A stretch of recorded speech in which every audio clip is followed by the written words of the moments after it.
How to get employment history from HMRC. Hello everybody. If you guys are wondering how you can use this application in order to do that, you may follow this step. First thing is you need to have this application downloaded. If you don't have it yet, you can just go ahead and install it using your Play Store if you're on Android and App Store if you're on iOS.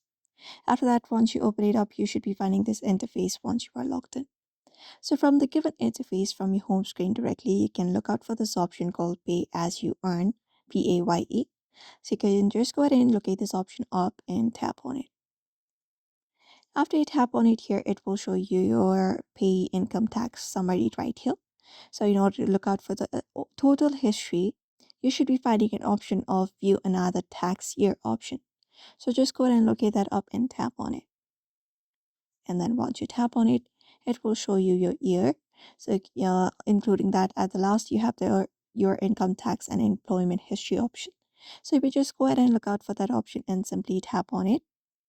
And then there you go. It will show you your employment history and your income tax history right here in this section.